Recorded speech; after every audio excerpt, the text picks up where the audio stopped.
Ok, tá, começou. Olá, meus amigos. Boa noite. Boa noite. Então, minha gente, é o seguinte. Hoje, dia 16 de... Peraí, deixa eu tirar o som.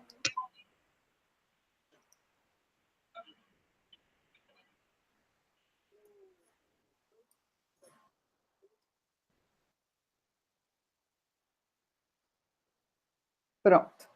Agora, eu não sou muito expert nesse assunto, né, de tecnologia, mas hoje é dia 16 de março de 2018 e estou aqui, os dois que vocês estão vendo aí na tela, nesse momento,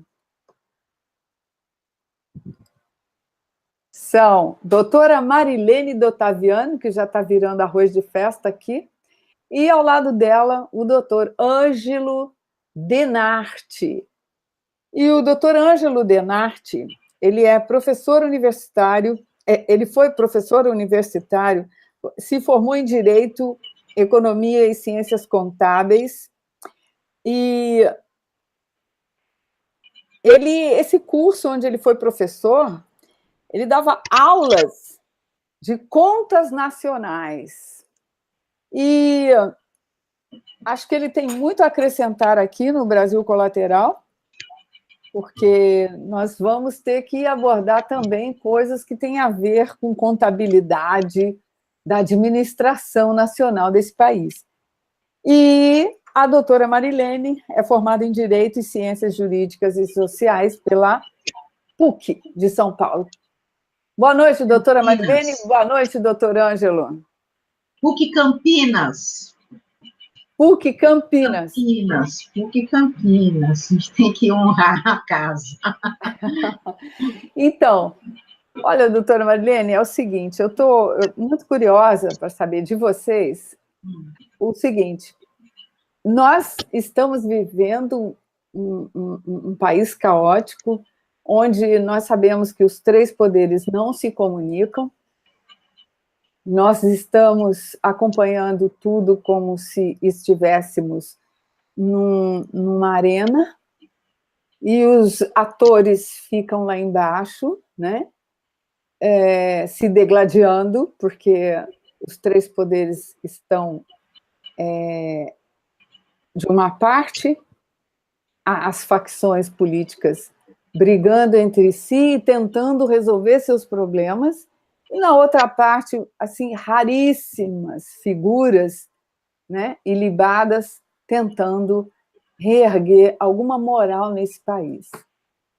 E em torno a esses atores estamos nós na arquibancada, e divididos também em facções. As facções da esquerda e as facções da direita, porque é quase uma torre de Babel, é mais do que uma arena, como no Coliseu em Roma, é uma torre de Babel. E a sensação que nós temos é que a gente está sentado num barril de pólvora. E um desses três poderes, que é o que mais decide tudo, né? Porque certa vez um filósofo famoso disse que nós tínhamos que entrar com ações, esgotar as vias judiciais. Só que não adianta nada você esgotar as vias judiciais e depois nadar e morrer na praia do STF. Estou certa ou estou errada, doutora Marilene? Infelizmente, nós temos, primeiramente, boa noite a todos, né? E a gente, infelizmente, está na mão de um Supremo que ele acaba, na verdade, em vez de proteger a dita Constituição cidadã, ele está massacrando essa Constituição e está mandando, eu vejo assim, a ditadura do judiciário se impondo, né? Porque ele quer ser a última palavra em tudo, inclusive diante de outros poderes. Tal é a questão, por exemplo, das urnas que está correndo agora, com aquela AD, né, 5889, que é a ação direta de inconstitucionalidade, que está na mão do Supremo, né? E a gente percebe que, infelizmente, eles são a última palavra, pelo visto. Por mais que tenha sido votada uma lei por maioria de votos no Congresso Nacional. Então, para que adianta o Congresso Nacional? Não serve para nada? Então, para que existe o poder legislativo? Se eles é que decidem o que vai ser da lei. Então, eu produzo esse celular para não ser um celular? É isso que está acontecendo. E é uma ditadura do judiciário, né? E hoje mesmo o professor Ângelo estava comentando exatamente o que virou o judiciário, o que é o Supremo, o que representa, não é? O judiciário hoje, nós estamos num regime de juristocracia. A juristocracia, como nós sabemos, é a situação em que o judiciário dita as regras, né? Então, por exemplo, e é triste isso. Na verdade, você tem um judiciário que não é cumpridor de lei, é um judiciário que legisla, ele faz as leis. Então, por exemplo, eu estava comentando com a doutora Marilene sobre o pedido que eu e ela fizemos de amicus curiae, nesse processo do voto impresso. O que significa amicus curiae? Amigos da corte. É uma figura de intervenção de terceiros no processo. Por que terceiros? Eles têm as partes. No caso aí, a Raquel, né? Dodge, representando a Procuradora-Geral, né, da União, e, do outro lado, o presidente da República e o Congresso Nacional. A figura do amicus curiae é a figura conhecida como amigos da corte, alguém que pudesse contribuir para o esclarecimento da causa. E eu e a doutora Marilena entramos na qualidade de eleitor. Se é uma causa que o assunto é o voto eletrônico, né, é o voto impresso na urna eletrônica, é evidente que o ideal é que eu ouvisse o cidadão. Então, na verdade, estamos tentando entrar como cidadãos. Doutora, e o que aconteceu lá? Vocês entraram com esse pedido, né, para participar desse processo aí, né, que vai decidir, né, o que a Raquel Dodge, a procuradora Raquel Dodge, quer, que seja declarada a inconstitucionalidade do voto impresso, não é isso? Exato. Então, aí vocês entraram com essa petição, amicus curiae, e teve também um outro pessoal também que entrou, que é o pessoal da União dos Juízes Federais, não é isso? Isso. Exato. E o que eles querem lá no processo? Então, além da União de Juízes Federais, também tem uma entidade, né, que é o Instituto Pátria Brasil, se não me engano, Pátria Brasil, é isso? Enfim, que veio representado também pelo pessoal da Via Kisses, né? Enfim. É o Instituto Resgata Brasil? Resgata Brasil. Então, o que acontece? A princípio, quem entrou com o primeiro amicus curiae foi a União dos Juízes Federais, tá? O pedido deles foi indeferido, dizendo que por ser exatamente uma União de Juízes Federais, eles não têm a representatividade para aquela ação, ok? Muito bem. Com relação a nós, né, o juiz também entende que nós não manifestamos na nossa peça, que, na verdade, a gente primeiro entrou com uma peça pedindo a entrada, que é o que se faz, você primeiro pede para entrar, para depois se manifestar a respeito do assunto. Ele falou que não havia manifestação clara de que nós gostaríamos de contribuir, e indeferiu a nossa entrada. Baseado em quê? Baseado nisso que eu estou te dizendo, não tem baseado, só... Aí entra o aspecto da juristocracia. O artigo 138 do Código de Processo Civil de 2015 estabelece que pessoas naturais podem também solicitar esse instituto chamado amicus curiae, e também pessoa jurídica, mas a pessoa natural também pode. Agora, evidentemente que acho que o senhor Gilmar Mendes só não deferiu a nossa entrada, porque, evidentemente, nós não usamos nenhuma camisa vermelha. Nossa camisa é verde e amarela, né? E, certamente, se fosse vermelha, talvez o senhor Gilmar Mendes, que não é daltônico, ele aí iria identificar o nosso pedido, né? Bom, então, foi isso.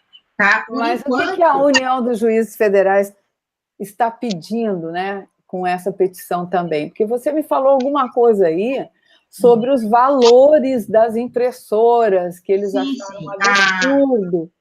Sim, na verdade, a União de Juízes Federais já tem uma ação civil pública correndo, tá? E, por sinal, o advogado deles como que chama aquele senhor? É o Modesto Carvalhosa. Modesto Carvalhosa.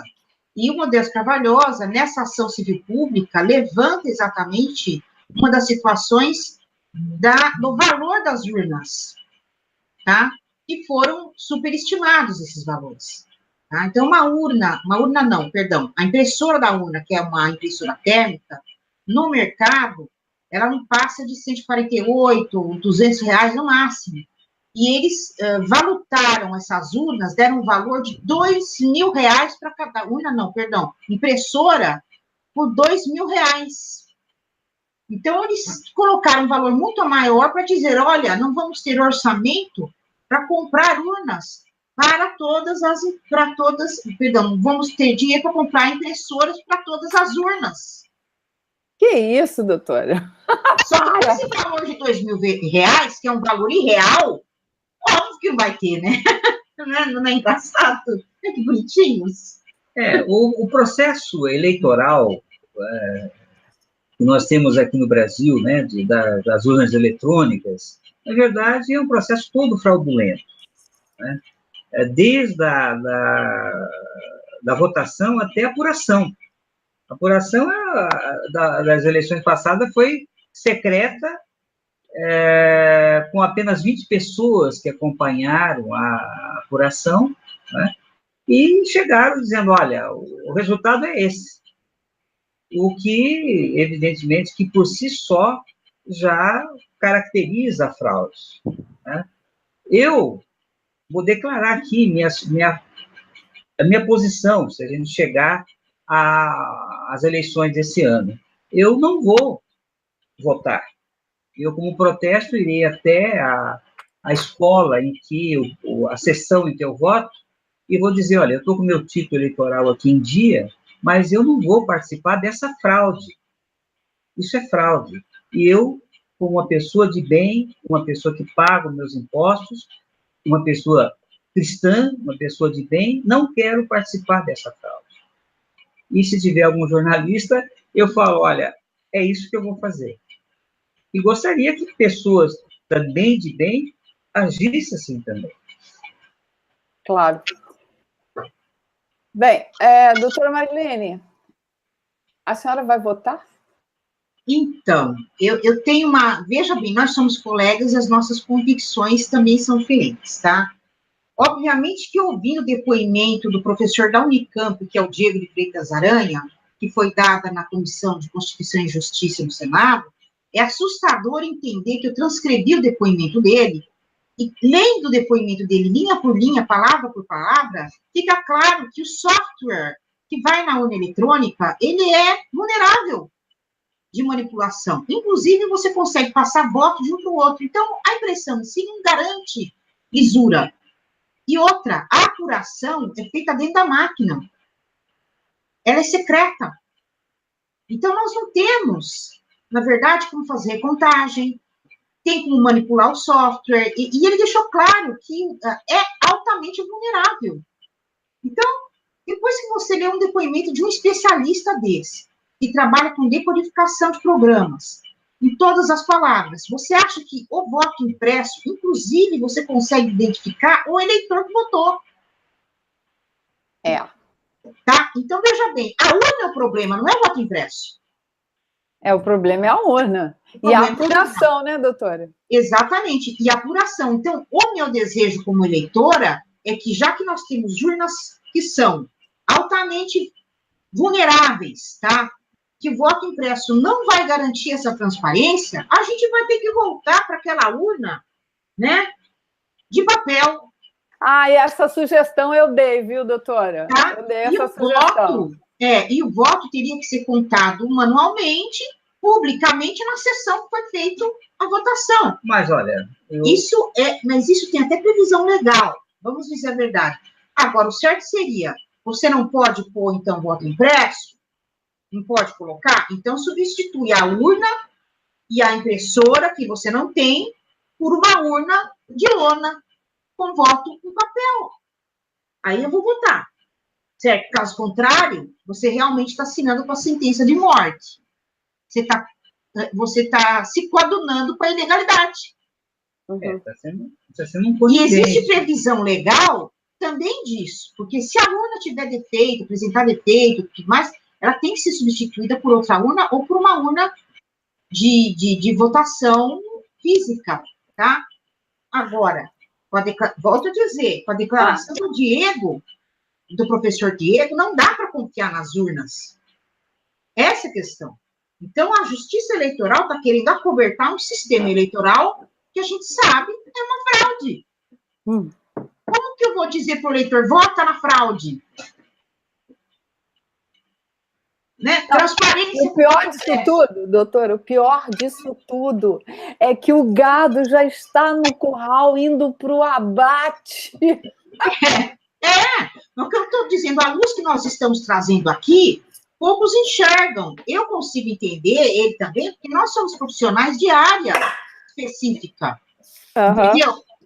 Tá? Agora, se você não é um profissional de área, coitado do povo brasileiro. Se o cara não sabe nem ler e vai votar, o que fazem com um coitadinho desse?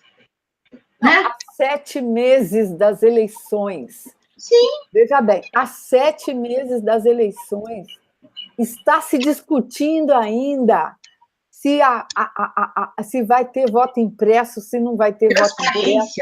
E essa briguinha, aliás, não é briguinha, esse joguinho, doutora, esse joguinho... É o teatrinho, né? Entre o TSE, que dá a esmolinha de 5% de voto impresso, num universo de 586 mil urnas, e aí tem o joguinho do STF com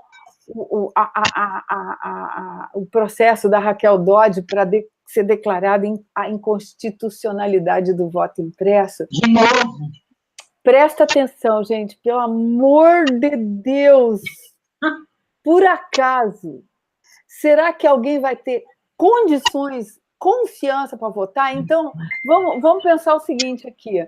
A quem interessa esse joguinho a essa altura do campeonato não cumprir a lei do voto impresso? A quem interessa para a senhora?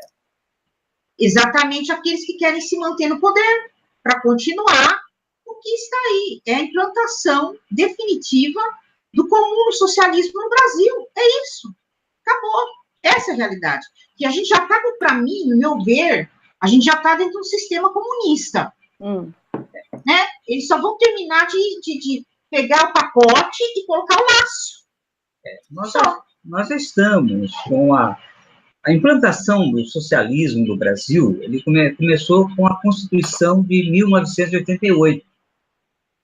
Se você pegar a Constituição americana, em comparação com a nossa Constituição de 88, a Constituição americana tem 19 artigos.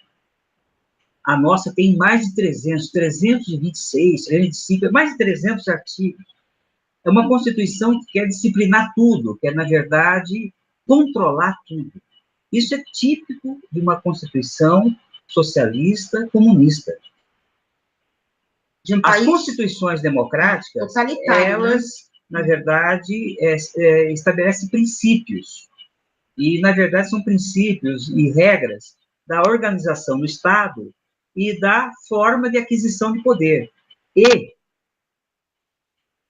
artigos referentes ao estado de defesa do cidadão, ou seja, os direitos e garantias individuais.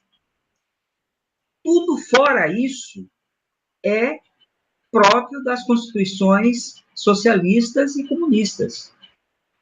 E outra, além disso, nós temos um problema muito sério, que é o problema do federalismo. O federalismo americano é diferente do nosso, né? Lá, por exemplo, nos Estados Unidos, os estados têm legislações próprias.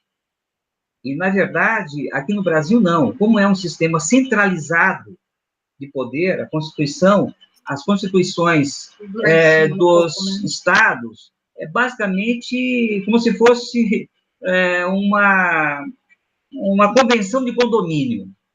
Ela já é quase montada para todos os estados iguais. Na verdade, o poder está centralizado na União. Isso é outra característica de Estado socialista comunista. Então, a nossa situação já começou... Eu estava comentando com a doutora Marilena, que nós estávamos jantando.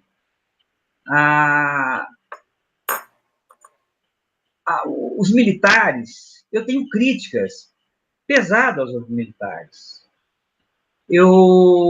Na verdade, quando entregaram o poder, através das eleições, para o poder civil, eles deveriam ter preparado também uma direita mais forte, né? Na época, era a Arena e o PMDB. Na prática... MDB, exatamente. Era Arena e MDB. Eu não sou desse tempo. Tá vendo? Não, vocês sabem que eles mudaram agora, recentemente, de PMDB para MDB de novo. Né? Então, tá vendo? Já voltaram no movimento, né? Entendendo como se fosse um movimento social. Mas o problema é o seguinte, os militares sabiam que isso ia acontecer. Eu até assisti uma entrevista do Figueiredo e falou, olha, vocês estão criticando aqui os militares, vocês vão ver o que vocês vão encontrar mais para frente. E é o que eu estou ocorrendo hoje. Vocês querem o poder civil? Parece que foi uma praga. Na verdade, não foi nenhuma praga. Foi assim, olha, então tá bom. É aquela história do... Vocês vão ver o que vocês vão esperar pela frente. Eles já sabiam disso. Já sabia que esse pessoal da esquerda... Agora, tanto esquerda quanto direita, todas vêm da maçonaria, né? Você sabe que a maçonaria francesa, ela tem como todo o poder político... Pronto? Saiu? Não, tá aí. Só que saiu a carinha, só. Tá. Olha, a maçonaria francesa, que prega o comunismo, é a que está dominando aqui no Brasil e na América Latina. A maçonaria inglesa é a que tem uma influência maior nos Estados Unidos, por exemplo. Agora, a maçonaria inglesa nos Estados Unidos, ela permite uma liberdade maior da economia. E isso favorece mais a sociedade.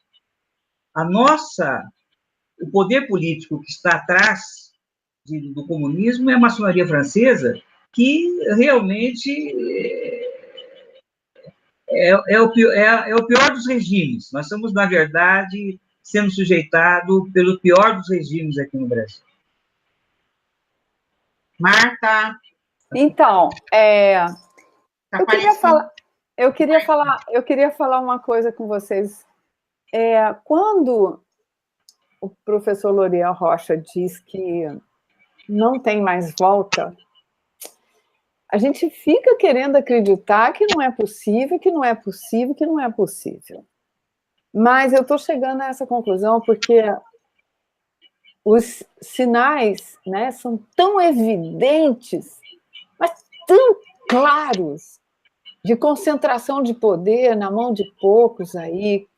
E esses poucos, né, nos prejudicaram tanto, pilharam tanto, e hoje formam uma organização realmente poderosa, né, de criminosos. Então, eu não sei como é que a gente vai sair dessa sem sangue. E a Benedita da Silva, um dia, ela falou, e ela deturpou, porque ela colocou diferente, né? Não existe sangue sem redenção. Mas a fala correta é: não existe remissão sem sangue. Então, eu vivo dizendo aí nos grupos de WhatsApp, rede social e tudo mais, que com intervenção militar ou sem intervenção, do jeito que a gente quer, né? Porque é essa que está acontecendo aqui até agora, eu estou tentando entender, porque nas ruas da Zona Sul, no centro da cidade do Rio de Janeiro, na Zona Norte, na Zona Oeste, você não vê uma viatura, um jipinho de qualquer uma das armas das Forças Armadas. Em eventos internacionais, como Olimpíadas, Jornada Mundial da Juventude, né? Eco 92, Rio+20, Copa do Mundo, você vê a cidade inteira coalhada com viaturas e homens das Forças Armadas. Que engraçado, gente. Nessa intervenção federal, não. Mas eu desafio qualquer um vir aqui no Rio e mostrar alguma na rua. Não tem. Não tem viaturas nas ruas, não tem soldados, só tem dentro da favela. Eles vão lá e depois saem. Os traficantes até mandam os moradores reconstruírem barricadas. Ou seja, tinha que ter posto avançado lá. Se eu fosse o ministro da Defesa, sabe, ministro Raul Jungmann, sabe, presidente Temer, eu faria uma intervenção de verdade. Só que na mão da esquerda não dá, né? Vai ter que ser assim, meia sola, como diz o general Mourão. Então, a gente não vê ninguém das Forças Armadas. O cidadão está entregue, todo dia casos de assalto, gente baleada, continua a mesma coisa. Então, eu só queria chegar no seguinte, doutora, não tem mais volta, porque do momento que o ministro da Defesa e o Temer criam o Ministério Extraordinário da Segurança Pública e ainda complementa com a votação lá do Sistema Único de Segurança Pública. Eu só quero lembrar vocês que em 64 não precisou nada disso. Não precisou da criação de nenhum Ministério da Segurança Pública, não precisou de Sistema Único de Segurança Pública, e eu vou chamar aqui no meu canal Brasil Colateral o Carteira Preta, que é meu amigo, era delegado do Fleury, ele sabe contar a história direitinho como é que foi, não precisou, e olha que nós não tínhamos internet naquela época, hein? Mas a interatividade e a interação das polícias com as polícias auxiliares, civil, militar, federal, Polícia Rodoviária Federal, e todas as polícias do Brasil, junto com as Forças Armadas, era uma interatividade, interação constante, intensa e extensa, sem internet. E não precisou de criar Ministério da Segurança Pública. Nem a Força Nacional. Nem Força Nacional, gente, pelo amor de Deus. Agora, o mais sério, Marta, é o Temer impor este ministério por medida provisória. Então, ele cria um ministério extraordinário, veja que coisa louca, por medida provisória, a respeito de você centralizar na mão de um só o domínio e o mando de todos os elementos da segurança pública do 144 da Constituição Federal. Que ele usa uma norma hierarquicamente inferior, certo? Para colocar um comandante, que é isso que ele está colocando, civil, né? Para comandar a turma que na Constituição cada um tem uma lei própria. Então, a Polícia Federal tem uma lei própria, a PM foi criada por lei própria, certo? Né? A Polícia Civil tem lei própria. Enfim, ele está desrespeitando uma sequência legal aí que eu nunca vi um negócio desse. É um massacre jurídico isso. Para mim, a medida provisória, depois de um tempo, ela também vai à votação, certo? E eles vão querer transformar o que é extraordinário em permanente. Só que a própria medida em si é ilegal.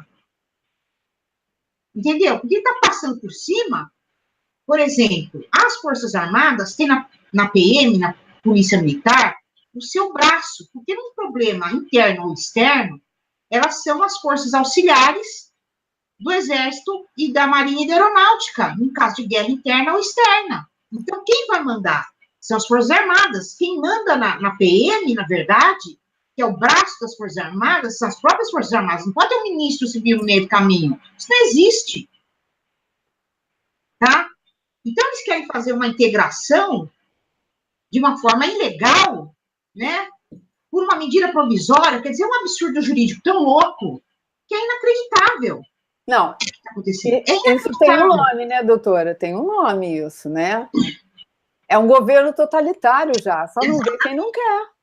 Típico de um governo totalitário, porque ele está passando por cima da dita Constituição Cidadã 500 vezes. Na verdade, não foi uma Constituição Cidadã. Como eu acabei de dizer aqui, a Constituição de 88 serviu para implantar o socialismo no Brasil. O socialismo... abriu o caminho, né? Ulisses Guimarães era um comunista. Ele não era um democrata. Quem acredita nisso... Ele gostava de caixinha, né? Porque o Collor caiu porque não deu a caixinha dele também, né? Bom, mas olha aqui, doutor, o negócio é o seguinte, só para fechar o raciocínio lá, então, com a criação desse Ministério da Segurança Pública, isso tudo começou, e eu fiz até um áudio, tá? Que está rodando aí no WhatsApp.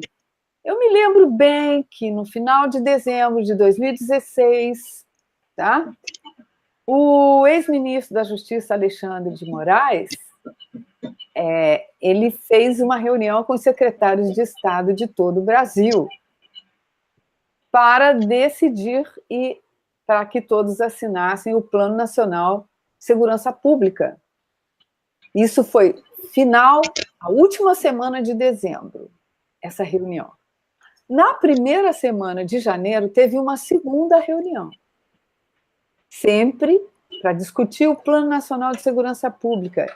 E ficou marcada a data de 19 de janeiro, já 2017, né, para a assinatura do Plano Nacional de Segurança Pública, que eu não tenho certeza, mas eu acho que incluía também a federalização das polícias, que é o maior perigo, porque as polícias estaduais são a última fronteira da democracia. Sim. Porque federalizar as polícias estaduais, meu Deus do céu, aí acabou. Aí acabou. Então, aí o que aconteceu desta reunião do início de janeiro, que ficou marcada a data da assinatura para o Plano Nacional de Segurança Pública no dia 19 de janeiro. No dia seguinte, começaram as execuções nos presídios, com aquelas cenas horrorosas que a gente viu no WhatsApp, com decapitações, extração. Olha, foi um horror aquilo, né? E perdurou por dias isso, até que chegou na última semana que antecedeu o dia 19 de janeiro, data marcada para assinatura do Plano Nacional de Segurança Pública. O que aconteceu mesmo? Sim, o Temer botou as Forças Armadas para fazer varredura nas celas dos presídios. E isso, para mostrar força, como fez naquela vez que os petistas invadiram Brasília e ele botou o exército na rua e os esquerdopatas puxando o cabelo, né? Então, aí o que aconteceu? Na última semana, eles foram varrer celas, porque o papel das Forças Armadas foi completamente invertido nessas situações aí, né? Panfletagem do mosquito da dengue, não sei o quê, quer dizer, olha, me dói o coração. Então, na véspera da assinatura do Plano Nacional de Segurança Pública, vocês não se lembram, mas eu me lembro. o presidente do secretariado, dos secretários, o presidente do colegiado dos secretários de segurança do Brasil, todos, fez uma declaração na imprensa de que, se a verba do governo federal para a segurança pública não passasse diretamente para as secretarias de segurança pública dos estados, que eles não iriam assinar. Porque as secretarias de saúde e educação já recebem diretamente a verba, não passa pelo governador. Entendeu? E aí, no dia seguinte, dia 19, quem foi que assinou? O Temer, junto com os governadores assinaram, não os secretários de segurança. Então, tem uma guerra aí por causa do dinheiro da segurança pública, né?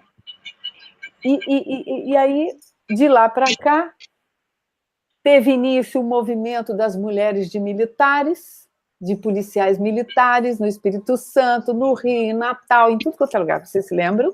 Sim, sim. Foi reprimido pelas Forças Armadas a pedido do Temer. E naquela semana também morreu, né, naquele movimento, naqueles dias do movimento das mulheres de policiais militares, morreu Dona Marisa Letícia. E lá naquele hospital que mais parece um puxadinho do Planalto e do Congresso, simplesmente o governador do Espírito Santo, que o negócio estava pegando lá no Espírito Santo, vocês lembram? Lembro, claro. Estava internado no hospital. Olha, no mesmo hospital. E aí chegaram Renan Calheiros, Jucá, chegaram vários senadores, parlamentares, todo mundo lá para condolências lá para o Lula, né? Mas que engraçado, parecia mais uma reunião de Estado, né? Então, isso tudo foi acontecendo, aí veio a PEC 51, para a unificação e federalização das polícias. E não teve jeito de passar. E a coisa que eu observei também, cada vez que se falava em reforma da Previdência, votação, algum militar aparecia dando entrevista, ou Vilas Boas, ou mesmo o general Mourão, ou o ministro da Marinha, sempre. É uma bomba atômica essa tal de reforma da Previdência. Então, culminou que Réveillon aqui no Rio de Janeiro, calmaria, gente, total, hein? Número de incidentes, pouquíssimos, assim. Aí, quando chega no carnaval, explode a criminalidade nas ruas, dentro dos blocos, em tudo quanto é lugar, na cidade inteira, de forma intensa e extensa. Gente, mas era um absurdo. Eu mesma ajudei um velhinho a se livrar de três pivetes que estavam assaltando ele. Eu mesma. Magrinha do jeito que eu sou. Na praia de Ipanema. Então, aquilo parecia tão absurdo, só se falava nisso. Mas as pessoas iam para a rua do mesmo jeito. Os milhões de foliões que deixam de ocupar as ruas para poder protestar e fazer o que a esquerda sabe fazer, e vocês viram agora, no caso da vereadora. Eles se juntam. Mesmo batendo uns nos outros, eles se juntam. Como nós, intervencionistas, nos juntávamos aos impeachmentistas, esses que estão aí agora com cara de tacho e ansiosos pelas eleições, mesmo que fraudáveis. É impressionante. A sede, olha a baba. Eu já fui candidata. Eu nunca mais quero ser. Me falaram, você tem que ser, me convidaram, mas eu não quero. Sob essas condições, eu não quero.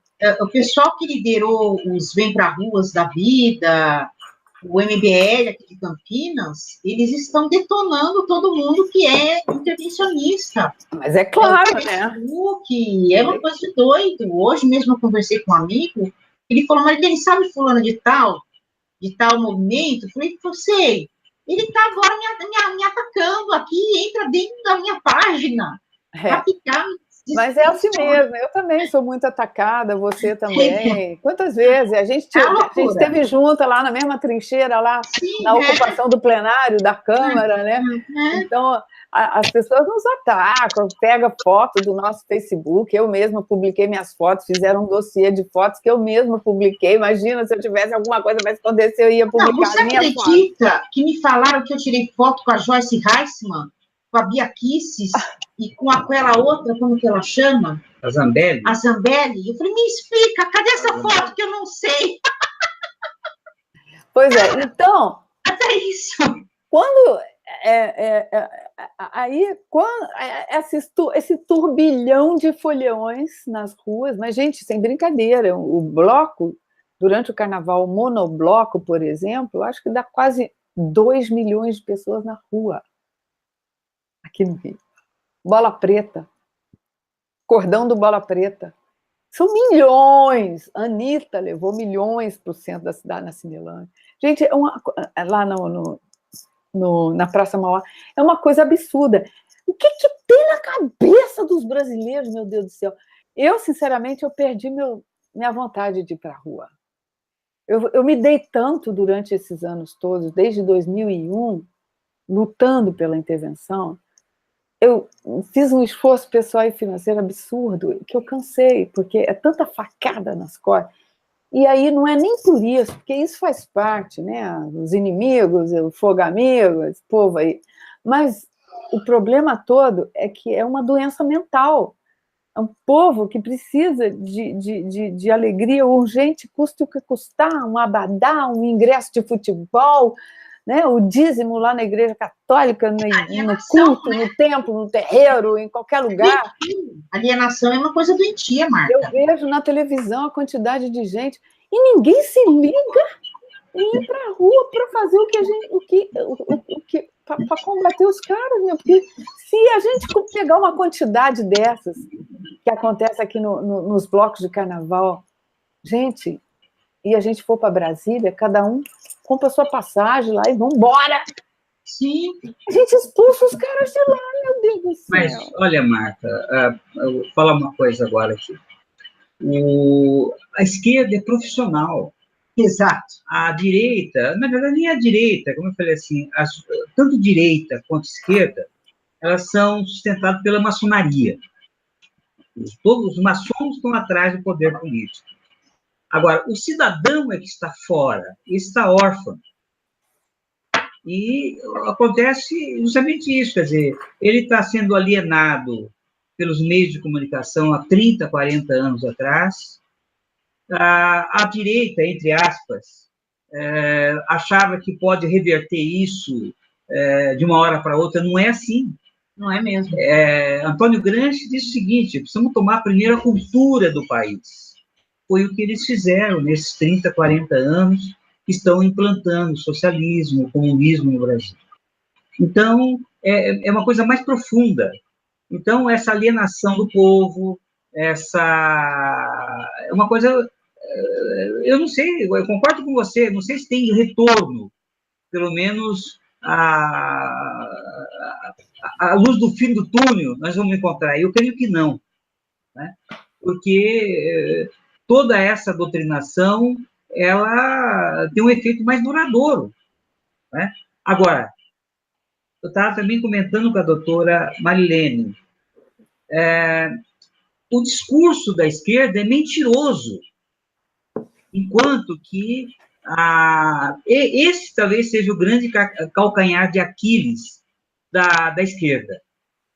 Tudo que a esquerda prega como é falso. Agora, a mídia, ela não vai sustentar que a esquerda é uma falsidade, é uma mentira só. Ela está paga para isso. Os meios de comunicação, a mídia, por exemplo, a televisão, ela devia viver de venda de anúncios. Na verdade, ela não vive de venda de anúncios. Ela vive financiada pelos órgãos do governo. Então, quem banca uma televisão para pagar o salário do Bonner, no Jornal Nacional, de 500 mil por mês, não é a venda de anúncios, é o governo. indiretamente ao governo. Pois é. Então, aí, só para continuar a história lá, de como a gente chegou aí a esse ponto aí, dessa intervenção invisível, porque lá na favela, eles estão entrando lá, mas estão esquecendo da cidade. A cidade está, Deus dará, entendeu? Então, quando chegou no carnaval, com esses foliões todos nas ruas, explodiu a criminalidade. E 2 escolas de samba perante milhões de brasileiros e bilhões de estrangeiros, via televisão, principalmente. A Tuiuti fez um protesto, era o samba enredo e o desfile todo. Doutor Ângelo um protesto fora Temer. Claro que em favor do Lula, do pessoal, desses partidos de esquerda. Mas a Beija-Flor soltou rajada para todos os lados. Então, a coisa ficou esquisita. Mas eu creio que essa intervenção já estava planejada antes do carnaval.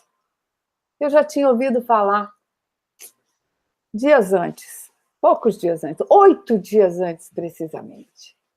Então, quando explodiu o decreto da intervenção, eu fiquei cética, porque tudo que vem do governo Temer, Jungmann, o Jungmann é patético, é ridículo.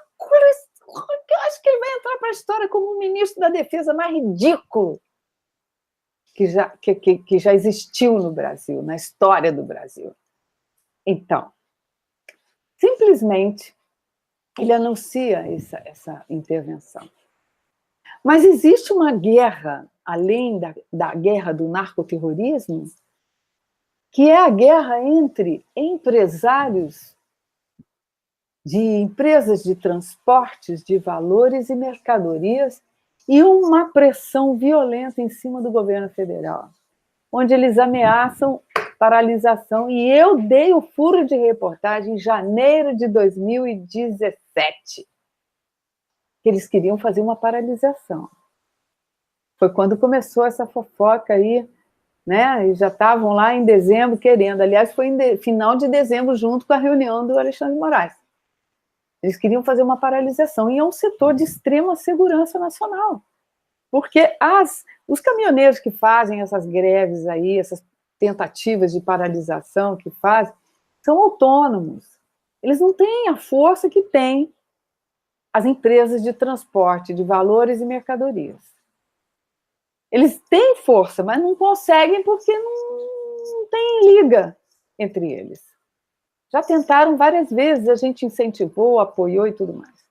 Só que, gente, vocês já imaginaram uma paralisação das empresas de transportes, de cargas, mercadorias e valores, comida, remédios, moeda para os bancos?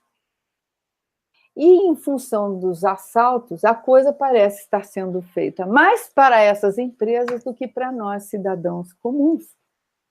Porque eu sou testemunha. Zona Sul, Zona Norte, Zona Oeste, centro da cidade. Até agora, a gente não viu viaturas, como a gente vê nos eventos internacionais. Doutora Marilene, está por aí? Oi, Marta. Estou por aqui. Então, eu tirei até a imagem, porque às vezes fica melhor. Eu estava explanando isso aí, e é para as pessoas que estão confundindo intervenção federal, porque os militares estão fazendo isso. Não. Eu tenho para mim que até mesmo dentro das Forças Armadas existe um cisma. E para mim, eu tenho para mim que o Braga Neto, que é considerado o interventor aqui no Rio, foi ordenado a ele para ser o interventor. E esse homem deve estar sofrendo muito com as mentiras que o Jungmann está falando. Tem 42 bilhões de reais para segurança pública. Aí, 3 dias depois, desdisse isso tudo. e fala que os empresários do Rio é que tem que pagar, que Pois tem é, que mas ajudar, não basta os impostos, né? Pois é, mas cadê as Forças Armadas, já que, pelo que você está me dizendo, eu também tenho outros amigos que moram no Rio, inclusive parentes, por aqui eu não vi, que nem você falou, nem no jipinho, Não entendeu? tem. Então, o que acontece? Para onde está indo esse dinheiro? A custa do quê? Não, Alguma mas coisa está peraí, muito ele errada. falou que ia ter 42 milhões, depois, 3 dias depois, reapareceu dizendo que não ia dar para ser tudo. E os investimentos na segurança pública do Rio, desde que os militares entraram, só foi diminuindo. E a outra coisa que eu queria comentar também é que em 64, doutora Marilene, como é que a gente vai fazer uma intervenção igual a 64, como a gente sonha, se o contingente das Forças Armadas, que hoje é de 220 mil homens e mulheres, né, diminuiu de lá para cá. Exatamente. Proporcionalmente ao número aos habitantes do Brasil, que é mais de 210 milhões de habitantes, o contingente das Forças Armadas encolheu. Como é que é isso? Encolheu porque é de interesse, né? Você tem um povo que não tem como se defender, que está desarmado, e você não tem Forças Armadas que têm condições de defender o próprio país. Então, na verdade, você tem uma instituição que está privada de fazer o seu papel constitucional, que seria de defesa da pátria, da lei e da ordem. Você está impedindo essa defesa. Por isso que eles estão tão acanhados, porque eles estão sendo massacrados faz 30 anos, sem investimento, difamados, certo? Tá? E o que acontece? É como se fosse uma vingança, né? É o que eu vejo a esquerda fazer com as Forças Armadas, é uma vingança, para reduzi-los a pó, moralmente e materialmente. Tá? E dessa forma, se você tiver Forças Armadas frágeis, você vai conseguir dominar com maior facilidade, você vai estar com uma força na mão, na verdade, você não vai ter quem te combata. Não vai ter quem defender o povo. Eu estou para entrevistar o Lourenço Carrasco, que escreveu o livro O Complô, e ele foi lançado em 91, e foi escrito por uma equipe de especialistas em inteligência e informação, e ali foi tudo previsto, tudo que está acontecendo agora.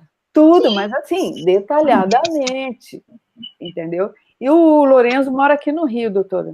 Eu vou entrevistá-lo justamente para ele contar desse livro e a visão dele hoje, né? Já que ele previu e juntamente com o resto da equipe, escreveram esse livro.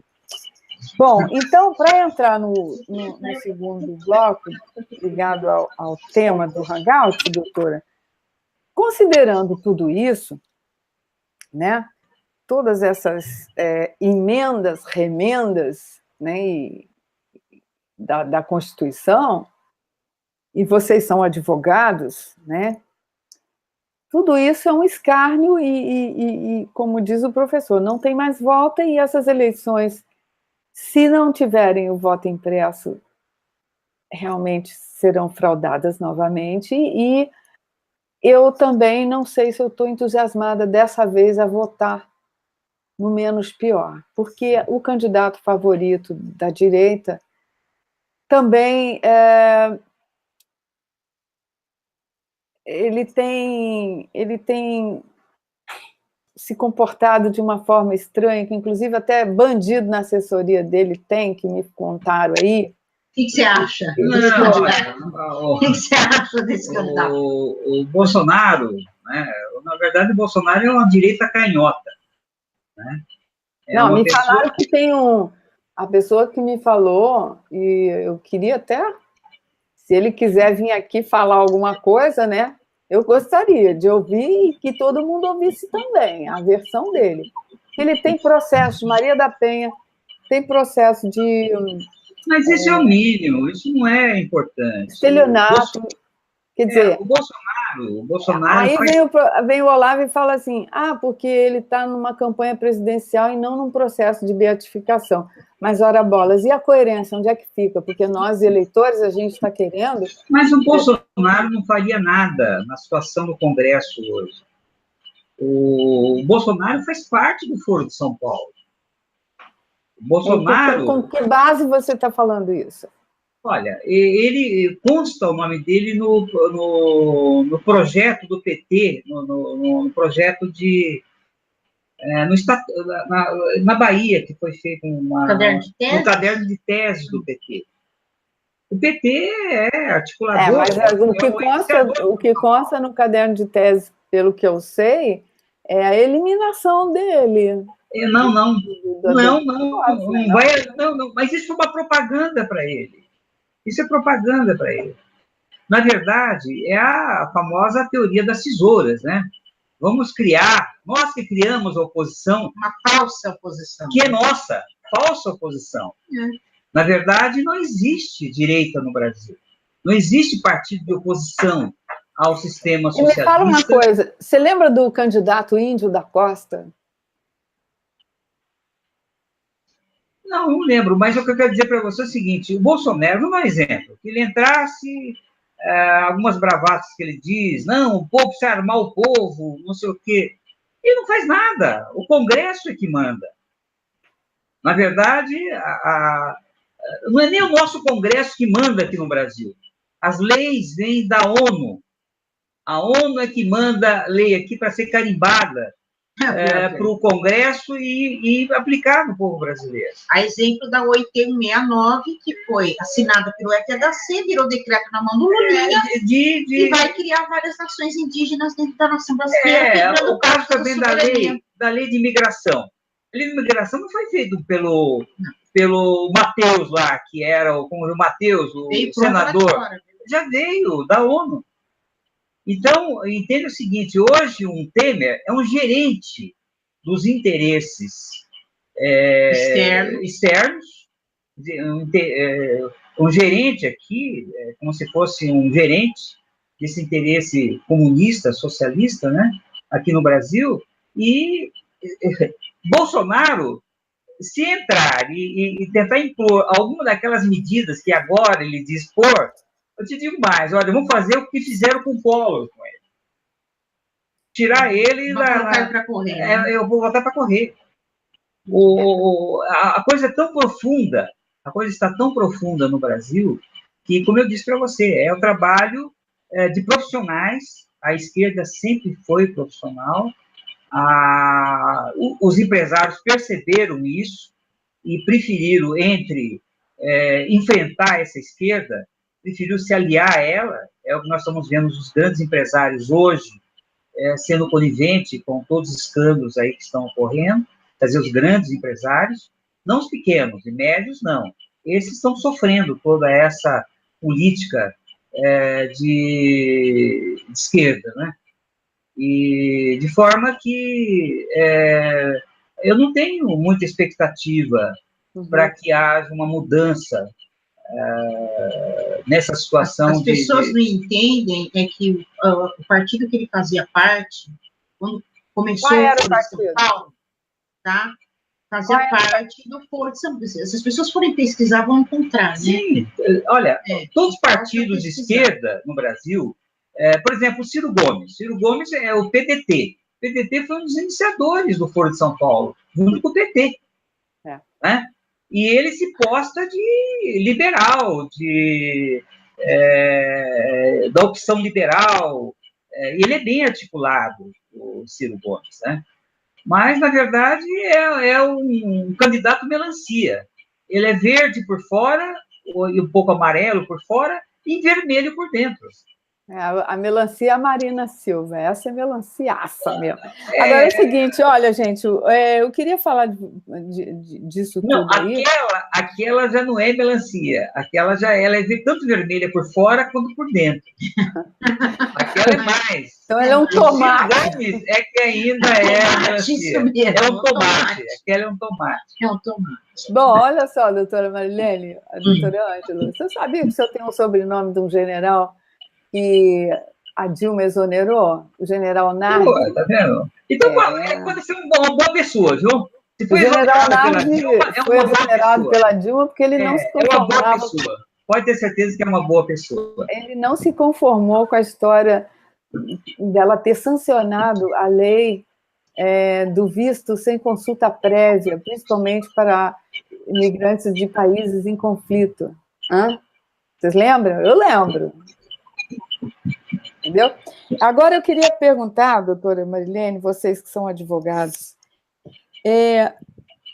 essa questão do judiciário já está bem clara, né? Que a gente está sob a égide de uma juristocracia e que é uma trajetória muito semelhante à Venezuela, né? Que a Venezuela teve. Exato. É idêntico, né? E a gente vê isso claramente aí também, sabe, doutora, em relação ao tratamento que os advogados recebem dentro do judiciário, né? Existem aqueles escritórios poderosos que fazem a festa, dão festa. Estão no esquema. Estão no esquema, né? E existem aqueles que vão lá ralar, e eu já testemunhei numa fila dentro do Tribunal de Justiça aqui do Rio, porque tinha a fila das partes e tinha a fila dos advogados. E a fila dos advogados estava imensa, e na fila das partes só tinha eu. Aí eu falei, tinha uma advogada grávida na fila dos advogados. Na verdade, tem atendimento preferencial. Mas ela estava lá, e eu falei, senhora, tem como a senhora passar ela para cá? A funcionária, né? Você acredita que a funcionária falou não? Eu falei, mas a fila das partes está vazia, moça. Não pode, é regimento. Eu falei, como é que é? Chamei o segurança, fiz um barraco danado, pronto, inflamei a fila, foi uma gritaria, um negócio sério. Então, assim, não só esse tipo de consideração, como também acho um assunto de cobrar mais de R$1.000, uma anuidade da OAB. Eu queria saber de vocês o que a OAB, além de ser esquerdopata, porque tem muita gente lá dentro que né, a maioria, e as causas, né, que ela defende são muito nesse viés de esquerda, o que a OAB faz com tanto dinheiro?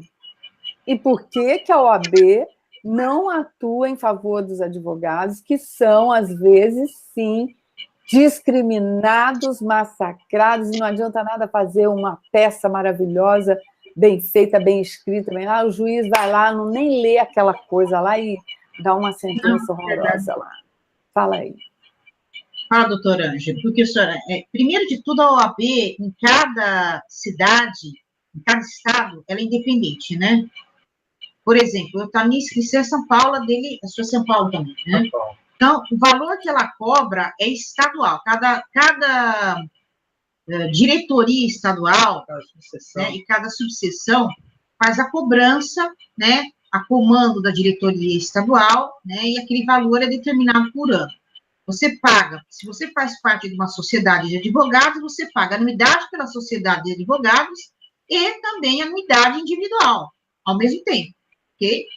Obviamente, nós temos aqui em São Paulo uma boa infraestrutura nos fóruns, cada fórum tem uma sala da OAB, com vários computadores que você pode usar, trabalhar, impressora, máquina de xerox, cafezinho, biscoitinho, tem tudo, isso realmente tem, em qualquer lugar que você for, inclusive se você for em Minas, você vai ter a sala da ordem, né, em qualquer local, você vai ter uma sala da ordem te esperando com banheiro, com água mineral, com as máquinas para você poder trabalhar, você precisa fazer uma petição de última hora. Então, existe essa infraestrutura fornecida em todos os fóruns, tá? Em todas as cidades do estado de São Paulo, tá? São as salas da OAB dentro, então, justifica, de um lado, né, esse dinheiro é vinculado para esse tipo de manutenção dessas salas, tem os funcionários da OAB, né? Então, tem uma justificativa de um lado. De outro, nós vemos que existe um grande número de advogados que são obrigados a prestar o exame da ordem, porque hoje em dia, para você ser inserido na carreira pública como juiz, promotor, delegado, enfim, procurador de Estado, você tem que provar 3 anos de advocacia. Então, a primeira coisa que um aluno faz, quando se forma, é prestar o exame da ordem. Ele advogando ou não, ele é obrigado hoje em dia a advogar, se ele quiser seguir um dia até em carreira pública. Então, ele vai ter que minimamente fazer esse investimento anual, tá? E se ele der certo como carreira pública, tudo bem. Se não der, ele vai tentar seguir como advogado, tá? O que acontece nesse inteirinho de tempo é que o advogado, se mesmo não estiver atuando, ele tem que pedir, por exemplo, a sua suspensão de inscrição, porque senão essa anuidade continua sendo cobrada. A questão é que a Ordem dos Advogados, ela não tem a mesma comparação dos conselhos profissionais, que os conselhos profissionais, eles estão, assim, a nível das autarquias, tá? Eles são comparados a autarquias públicas. E os conselhos profissionais, eles podem, inclusive, quando você fica devendo, eles entram com uma ação na base da ação de execução fiscal para poder cobrar essas anuidades. A OAB não pode fazer isso por conta da forma de constituição dela, tá? Veio um pessoal essa semana, né, anunciar que a OAB tinha sido extinta pelo Collor, falou o nome de um decreto, o número de um decreto. 700. Eu acompanhei, o WhatsApp ficou cheio disso, né? Pois é, só que esse decreto não existe. Tá? Eu até peguei outro dia a fala da pessoa, transcrevi o que ele disse, peguei o número dos decretos da legislação, fui olhar, o primeiro decreto falou, não tem, não existe, eu não posso falar. Porque também não é assim. A OAB não existe mais. O que existe é um grupo de advogados que está tentando essa questão da cobrança de anuidade, é assim, a OAB não pode te impedir de trabalhar se você estiver devendo para ela. Entende? Sim. Tá? Por quê? Porque ela teria meios próprios, inclusive, para fazer a cobrança. Só que ela usa do quê? Ela te pressiona por dentro para você fazer o acerto das anuidades. E muitas vezes a cobrança de juros é errada. Você só pode cobrar juros, e a prescrição de juros é em 2 anos. E eles cobram, por exemplo, se eu estou devendo 5 anos, tá? Ele vai cobrar aqueles juros que já prescreveu dentro dessa dívida de 5. Entendeu? Dos últimos 5 anos. Tá? Por quê? Porque ela tem comparação com o tributo, mas não tem, na verdade, os tribunais mostraram que ela não tem a mesma natureza tributária que o imposto, por exemplo, mas eles cobram como se fosse. Então, se você quiser advogar, você paga. Senão, você não consegue, por exemplo, tirar o seu token, ter a sua assinatura eletrônica. Entende? Tá? Então, você, de certa forma, é constrangido a pagar essa anuidade, se você quiser advogar. Tem o benefício? Tem essas salas da OAB, mas é muita gente. Hoje, eu sou inscrita, qual que é o seu número de inscrição? 84066. Ele é 84 mil. Eu sou 130 mil. Já tem mais de 250 mil inscritos na nossa cidade, aqui em Campinas. Tá? Agora, você imagina a nível de Brasil. Não, esse número não é nível de Campinas, é número de Estado. De Estado, esse número é de Estado, né? Mas quem desfruta desses recursos aí cada OAB estadual, é isso? É fragmentado? Sim, por... fragmentado, sim. Cada uma cobra a sua unidade, as suas anuidades. Agora, doutora, tem gente aqui no chat... Olha, está todo mundo perguntando aqui, ó, Terezinha Santos, quer que vocês esclareçam isso que vocês disseram, não sei quem foi que disse, se foi a doutora, se foi o doutor Ângelo. Também a Maria José Lanques também quer saber. E o que é isso do Bolsonaro? Ela quer que vocês podem repetir onde consta que o Bolsonaro é do Foro de São Paulo. E a Terezinha Santos também quer saber. Bom, tem que ficar claro aqui que até outro dia o Bolsonaro votava junto com o PT, por conta do partido que ele pertencia.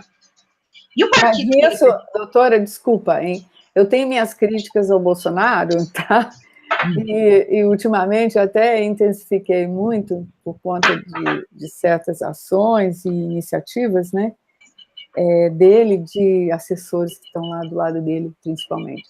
Mas ele pode ter feito tudo isso, a gente não pode fazer acusações, porque o fato dele ter votado com o PT, será que ele sabia do Foro de São Paulo, na época que ele fez isso? Porque é o seguinte, você quer ver uma coisa? Muita gente pensa que o Fernando Henrique, o PSDB, é signatário do Foro de São Paulo. Não, não é, tá?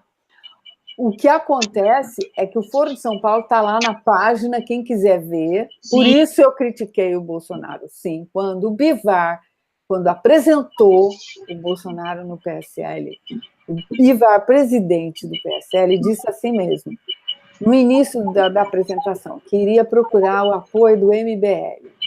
E, ao final, ele disse, eu vou procurar apoio do Paulo Câmara, do PSB. Aí eu fiquei congelada. O que é isso? O PSB é partido signatário do Foro de São Paulo, sim.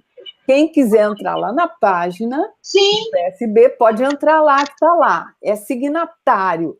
Agora, o PSDB é algo pior, tão pior quanto o Foro de São Paulo, que é do diálogo das esquerdas, o diálogo interamericano, que participou da reunião em Havana, em 1993, quando decidiram todos os planos, junto com redes terroristas, junto com movimentos guerrilheiros. Só um instante. Decidiram tudo isso, e, no entanto, eles estavam juntos, mesmo que não misturados. Mas, assim, as pessoas precisam saber quem é signatário, quem não é. Essas coisas, hoje em dia, precisam ser muito esmiuçadinhas, porque senão podem cair naquela história da acusação por erro, por mal entendido. E por falta de informação, né, Marta? Exatamente. Então, o pessoal do chat está querendo saber isso. Bom, então deixa eu começar a dar a minha opinião. É certo que aqui se trata de opinião. Eu entendo que, por exemplo, uma pessoa que faz 40 anos que o Bolsonaro está na política, e o Foro de São Paulo começou em 91, né? Foi criado pelo Fidel Castro e pelo Lula, né? Aqui em São Paulo, por isso tem esse nome, Foro de São Paulo. Um político profissional como o Bolsonaro, que faz 40 anos que ele está na política, não pode desconhecer o Foro de São Paulo, né? É o mínimo que espera de alguém que seja na política há 40 anos, né? O problema é o seguinte... Mas tem um problema aí, ó. O Foro de São Paulo, a primeira reunião, esta reunião, que reuniu grupos guerrilheiros, redes terroristas, e Hugo Chávez, e todos os representantes das esquerdas latino-americanas, foi em 1993, e só foi revelada depois. Então... E, se não me engano, deixa eu ver, 2001... 1990, a primeira reunião. Mas foi revelada depois, porque tudo foi feito lá sem ser divulgado aqui. Eu sei porque tudo que eu aprendi do Foro de São Paulo, eu descobri tudo sobre esse assunto através do homem que descobriu o Foro de São Paulo, o doutor José Carlos Graça Wagner. Isso. Entendeu? E ele depois... Ele tentando divulgar, ele conhecia o Olavo, aliás, eu conheci o Olavo através dele, da família Graça Wagner. Simplesmente ele passou as atas para o Olavo, e isso já devia ser o quê? Em 2001, 2002, quando o Lula foi eleito, ninguém sabia de nada, gente. E foi assim o Olavo divulgando no Diário do Comércio, no Jornal Globo, até ser demitido do Jornal Globo. Mas olha, Marta, o Foro de São Paulo, ele tem uma parte aparente e outra parte obscura. Como eu disse para você, o que está atrás do poder político é a maçonaria. Então, por exemplo, a parte do Foro de São Paulo é a parte exposta. A parte e que não tem nada a ver com as decisões internas. As decisões realmente que são implementadas em toda a América Latina, que fazem países e partidos políticos fazem parte do Foro de São Paulo. Entende? Então, essas agendas secretas, você só vai perceber essas agendas com a prática dos governantes que fazem parte dos partidos que fazem parte do Foro de São Paulo. Então, eles têm uma agenda, vamos dizer, ostensiva e uma outra escondida, até para ter condições de implementar essa, vamos dizer assim, agenda real, né? Se isso tivesse divulgação, teria resistência a essa implementação. Você já foi maçom? Como? Você já foi maçom? Foi? Você já fui. Maçom? Já fui. Eu saí da maçonaria. Eu cheguei só no primeiro grau de aprendiz. E acabei saindo da maçonaria. Bom, eu vi que não servia para mim. Eu vi que não era o que eu buscava como uma entidade. Na verdade, eu me aproximei da maçonaria mais como um objetivo de networking, né? Criar um rol de amizades e tal. E vi que não era bem o que eu buscava. E isso, você até, acho que os primeiros graus, você entende que é uma associação de pessoas não te aparecem os verdadeiros motivos, né? Os verdadeiros objetivos da maçonaria. Eles não mostram, né? Isso vai aparecer mais com os graus mais elevados, etc, etc. Eu acabei saindo por esse motivo. Achei que não atendeu a minha expectativa, o que eu tinha, eu acabei me afastando. Agora, o que eu quero dizer é isso, atrás do poder político está a maçonaria, né? E como eu disse de início, a maçonaria de origem francesa é a que tem como objetivo a implantação do comunismo no mundo. E a maçonaria de origem inglesa, ela tem como objetivo, vamos dizer assim, a classe média para alta. Aí, daí decorre os Rothschilds, né? Rothschilds, o grupo Bilderberg, etc, etc. Agora, esse é o poder político. Mas me conta uma coisa. Você acha que tem, então, conflitos entre lojas, por exemplo? Claro. Conflitos, assim, políticos, de toda a natureza. De interesse. Olha, na verdade é o seguinte, você vê hoje com ecumenismo, né? A universalização da religião que estão querendo, justamente o Papa Francisco sendo o garoto propaganda, né, da unificação das religiões no mundo todo. Isso faz parte desse poder político, que tem a ver com a maçonaria e a Igreja Católica. Que as pessoas não entendem. O sistema religioso. É o jogo maior. As pessoas não entendem. Quando você fala uma afirmação, como você fez agora, com relação ao Bolsonaro, as pessoas não têm acesso a determinados conhecimentos para poder chegar a essa conclusão. Então, a gente não está querendo aqui, o doutor Ângelo, emitir uma opinião. Não, isso é uma conclusão. É uma opinião, eu estou dando uma opinião. Sim, eu não estou dando uma afirmativa. Você está analisando a trajetória política dele, os partidos que ele fez parte, o comportamento político dessa pessoa. Ele se comporta assim, olha, hoje dança valsa, eu vou dançar valsa. Amanhã vai dançar chachada, eu vou dançar chachada. Não, eu já entendi, porque eu cheguei a essa conclusão. Assim, eu sou eleitora do Bolsonaro há muitos anos, mas à medida que eu fui assistindo alguns vídeos antigos, algumas falas, assim, ele é instável, ele é muito instável. Entendeu? Então, essa é a minha lógica que eu estou dando de uma pessoa, como eu falei, faz 40 anos que está na política. E como eu disse para você, até hoje só tem partidos de esquerda. Na verdade, é a tal da teoria das tesouras. A gente está tentando fazer... De Lenin. Exatamente. Mas é isso aí, olha. Doutora Marilene, doutor Ângelo. Bom, nós já estamos aqui com mais de uma hora. A preocupação era, primeiro, falar em relação à OAB, né? Que aquilo tudo que foi dito é uma irrealidade, não existe decreto, não tem, tá? Com relação ao judiciário, a gente está percebendo que ele está se impondo acima dos demais poderes, então a harmonia entre os três poderes não existe, por isso, mais uma vez, que isso, na verdade, é mais um requisito para que tenha uma intervenção militar, ao nosso ver, perfeito, né? Agora tem aquele negócio da água, como que chama, que vai ter em Brasília, esqueço o nome, não é assunto, não é pauta, né, Marta, mas já falando de soberania, nós vamos dispor agora, esses dias em Brasília, vamos falar de águas, de assuntos energéticos, e o país, pelo caminho que vai, ele vai dispor do seu patrimônio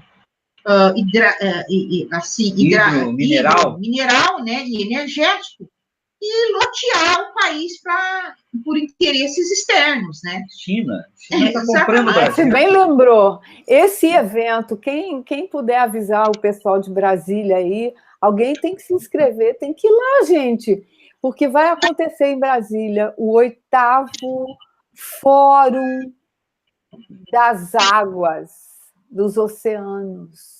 Olha isso.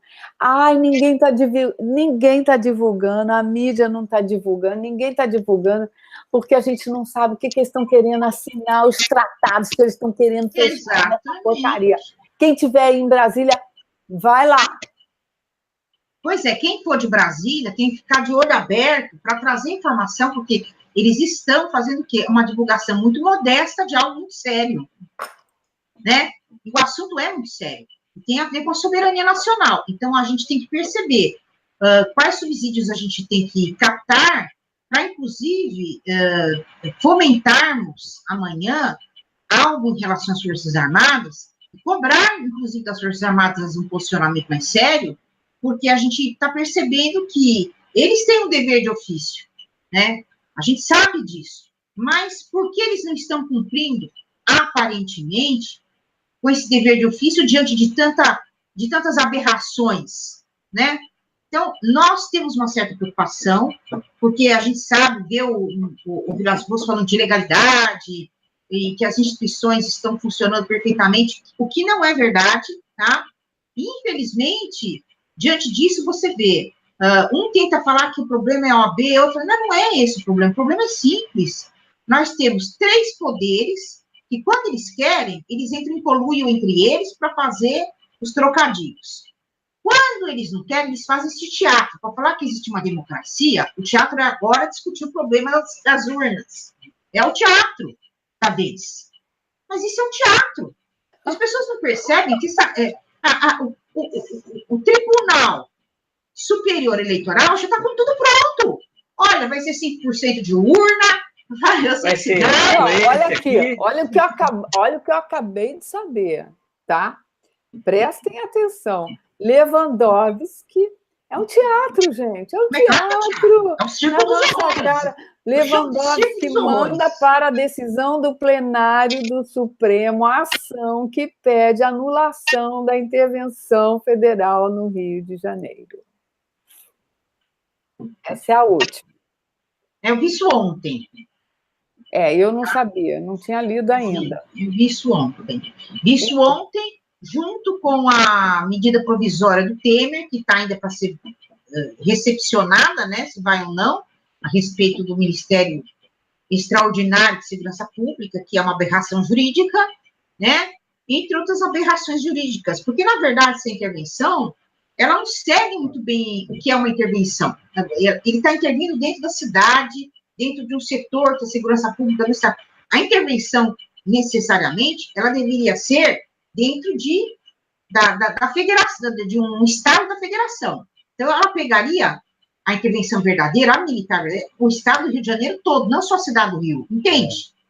A intervenção verdadeira, que você lê no artigo 15 da Lei Complementar 97/99, é uma intervenção que o governador do Estado pede para o presidente da República, porque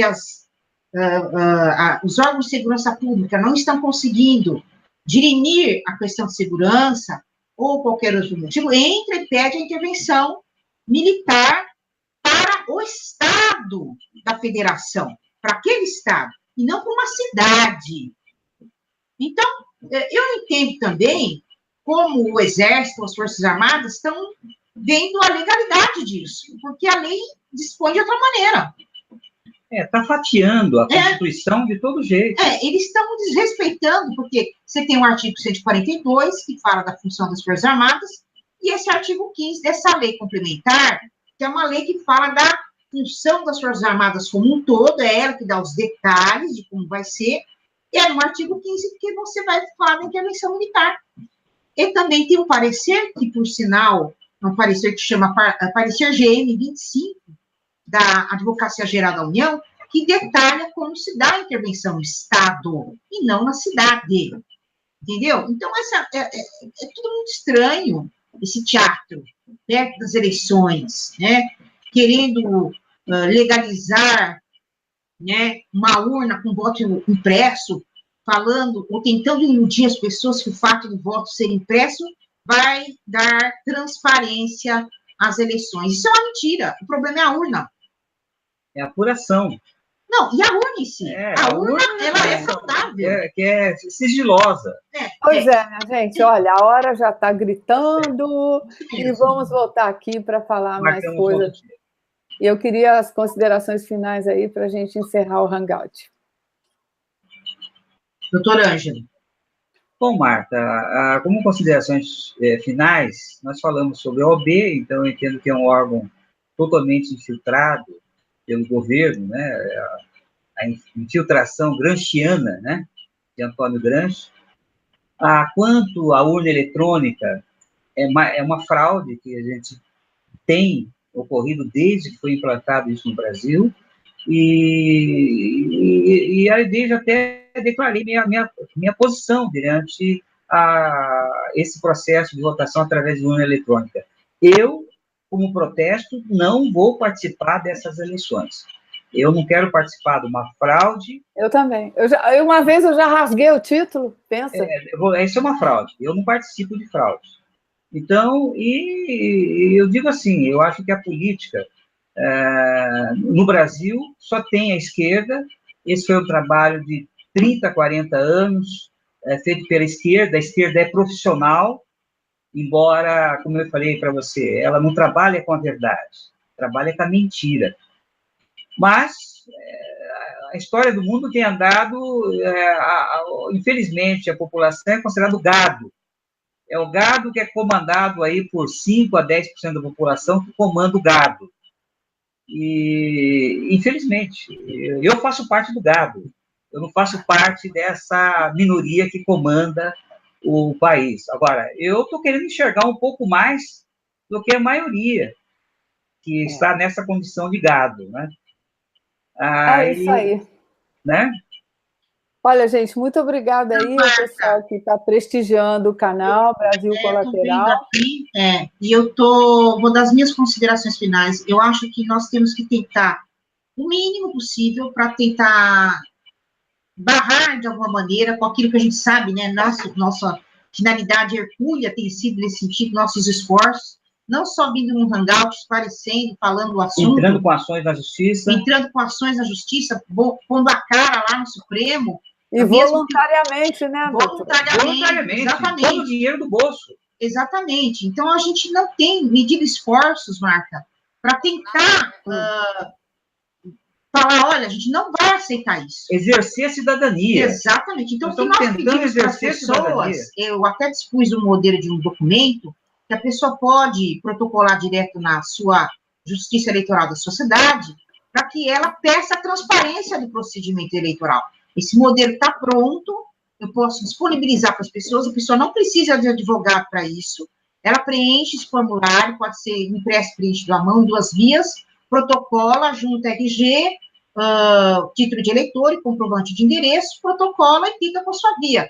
Cobrando da justiça eleitoral, conforme a lei, a transparência, porque nós não podemos ficar... Então, eu penso assim, quanto mais documentos nós tivermos na mão dos eleitores, na nossa mão, para podermos mostrar insatisfação, melhor, tá? Nós temos que dar algumas armas para o eleitor. E a gente está tentando divulgar isso sempre, no WhatsApp, no Facebook, através de hangouts, né? Falando, gente, há meios. Só que, obviamente, o sistema não quer que a gente divulgue esses meios. O sistema não quer, mas a gente está insistindo, tá? A gente está pegando firme ali, né? Usando os caminhos da lei, aqui não está fazendo nada de forma ilegal, sempre nos caminhos da lei é que nós estamos agindo. Para ficar, inclusive, oficializado essa insatisfação. Doutora, a Sam Ruiz, nossa querida Sam Ruiz, está aqui, olha, ela está me dando um pito. Ela está me dando um pito aqui, ó. Poxa, doutora, estava explicando algo que eu queria acabar de ouvir. Deixa a doutora falar tudo que ela tem a dizer. Fala, Sam. Oi, Sam, tudo bom? Então, é isso. A gente tem que dispor. Eu fiz um documento chamado Transparência nas Eleições. E, posteriormente, eu fiz a transcrição da fala daquele professor da Unicamp. Tá? Inclusive, se a pessoa quiser pegar a transcrição, imprimir e juntar com a petição, mostra que como que o eleitor vai se sentir confortável, sendo obrigado a ir votar, se o procedimento é uma fraude. O procedimento é uma fraude. Ô, Sam, você vai votar, Sam? Vocês não estão acompanhando o chat, não, doutora? Eu estou vendo, estou aqui, ó. A Sam é o Newton, lembra? Não, sim, o Newton já fez até hangout aqui, já sugeriu hangout aqui no meu canal Marta Serrati Online. Agora, a Rita está falando, agora é hora de ferro e fogo. Olha, a gente está tentando, com a caneta, dar subsídios, inclusive, para as Forças Armadas, porque se a gente não oficializa essas ações, nós não temos como provar que a gente está se opondo. Percebe? Tá? Então, agora, vocês já entraram com documento direto para as Forças Armadas, que eu me lembro. Então, né? Então, nas Forças Armadas, a gente já entregou, em 2016, um manifesto dentro da onde? A gente foi diretamente, eu que assinei o manifesto, foi um documento de 66 páginas, tá? Que pedia e exigia a atitude, né? Que é a ação das Forças Armadas em favor do povo brasileiro, né? O que acontece? Obviamente, esse documento eu dispus e passei a enviar para todos os comandos do Exército do Brasil por e-mail, tá? Só que, além disso, além de entrar, e aí eu fiz um comunicado também a pedido do Wagner Cunha, né?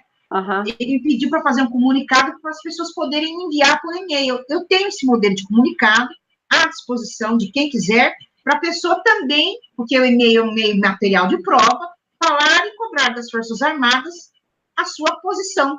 Tá? Claro. E quem quiser esse formulário aí que você preparou, né, para quem quiser mandar para as Forças Armadas, como é que faz para entrar em contato com você, doutor Ângelo? Aproveite também, dê seus contatos, se você quiser, e-mail, ou telefone, ou os dois, enfim.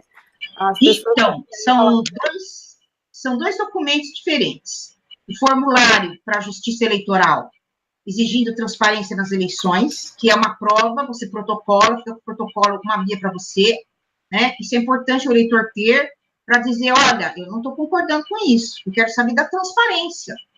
Isso é meio material de prova. E o documento que você pode mandar por e-mail também para as Forças Armadas, que é um comunicado pedindo a atividade e a ação deles, né? Então, tudo isso, inclusive as pessoas têm que aprender, a quando fazem essas atitudes como cidadãos, faz um videozinho, põe na sua linha de tempo no Face, olha o que eu fiz hoje, vocês estão vendo? Faz você também. Porque se um e outro começar a fazer isso, vai incentivar o outro. Você, essa maluca está fazendo, por que eu não vou fazer? Você está entendendo? Então, isso tem que ser um rastilho de pólvora para que o cidadão aprenda a exercer cidadania de forma ativa, para dizer, olha, a gente está vivo, viu? A gente não está morto, não. A gente é o gado que quer sair da balada. A gente não quer. Eu não quero ir pro matadouro também. Você quer ir? Eu não. Então, a gente está fugindo do matadouro, mas... A gente é o gado rebelde. Rebelde, entendeu? Rebelde. É aquele gato que pula do caminhão, né?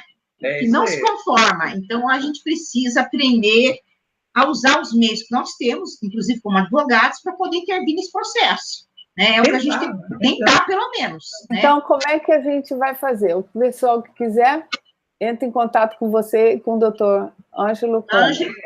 Eu tenho o meu WhatsApp, né?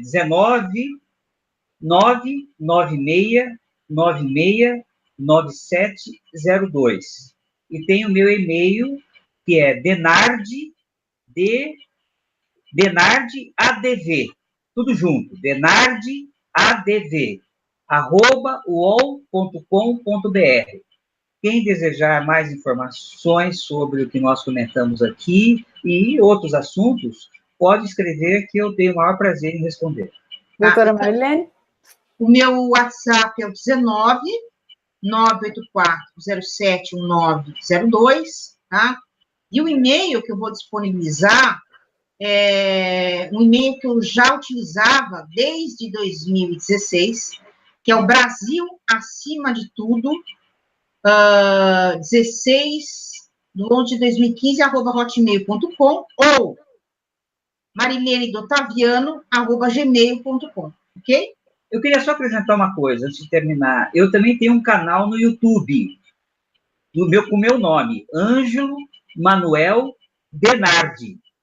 Então, através do canal também do YouTube, que é um canal com o objetivo de exercício de cidadania, eu posso entrar em contato com eventuais interessados, enfim, sobre essa matéria de exercício de cidadania.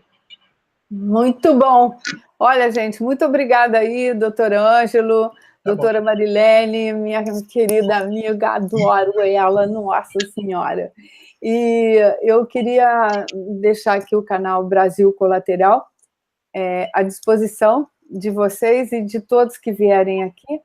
Mesmo se aqui comparecer no chat os inimigos do Fogo Amigo, a gente está aberto aqui para conversar também, porque, olha, não está fácil não, gente, essa Torre de Babel, mas, enfim, eu tenho dito sempre que com intervenção militar, como nós queremos, ou sem intervenção, com eleição ou sem eleição, o pior está vindo aí, todos nós temos que nos preparar. Infelizmente, eu não tenho nenhum otimismo.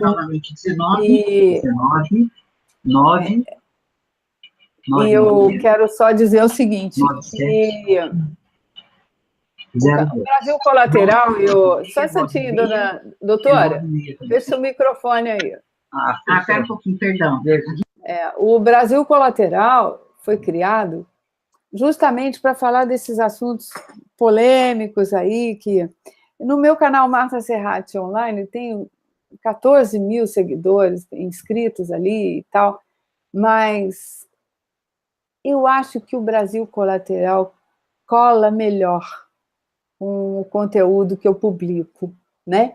E eu também quero fazer com esse canal aqui, como você disse aí, doutor Ângelo, um exercício de cidadania. E o outro eu quero deixar mais para Marta Serrati, aquela que não quer só falar de política, sabe? Aquela que não quer falar só de coisas ruins. Eu quero usar o outro canal para falar também de coisa boa. E aqui é mais essa coisa que a gente tem que enfrentar. Brasil Colateral é isso, pode ser na diagonal, na transversal, na vertical, na horizontal, paralelamente. O importante é que envolva a gente. Eu acredito que não fosse o YouTube e a disponibilidade de pessoas como você, doutor Ângelo, outras pessoas de fazerem canais, as pessoas não teriam acesso a esse conhecimento, ao que está acontecendo, ao mundo real, né? Porque o que a gente está sofrendo é uma lavagem cerebral em massa, a maioria das pessoas ainda não acordou. Eu gosto muito da Sam. Será que a Sam tem canal? Tem canal, Sam? Responde aí, por favor. Que a Sam está aí no chat, gente. Estou vendo a Sam Ruiz, está aqui, ó. É a Sam Ruiz, ela é muito boa no discurso, na oratória. E eu queria saber se ela tem também canal. E quanto a todo mundo aí, ó, no chat, muito obrigada. Nós somos poucos agora, por enquanto, mas foi assim que eu comecei. Eu não entendo muito de tecnologia, mas eu tenho alguns milhares de seguidores, mas eu nunca precisei de seguidor, tá? Para exercer o meu papel de cidadã, contribuinte eleitora. E quando a gente quer fazer alguma coisa, tem que fazer como a doutora faz, como o doutor Ângelo faz, como a Sam faz, como todos os que estão aí, né, buscando o conhecimento fazem. E eu quero desejar boa noite a todos, boa noite, doutora Marilene, boa noite, doutor Ângelo. E o meu e-mail é brasil.colateral@gmail.com. Boa noite a todos. Boa noite. e que Deus nos proteja e tenha piedade de nós. Um abraço. Isso.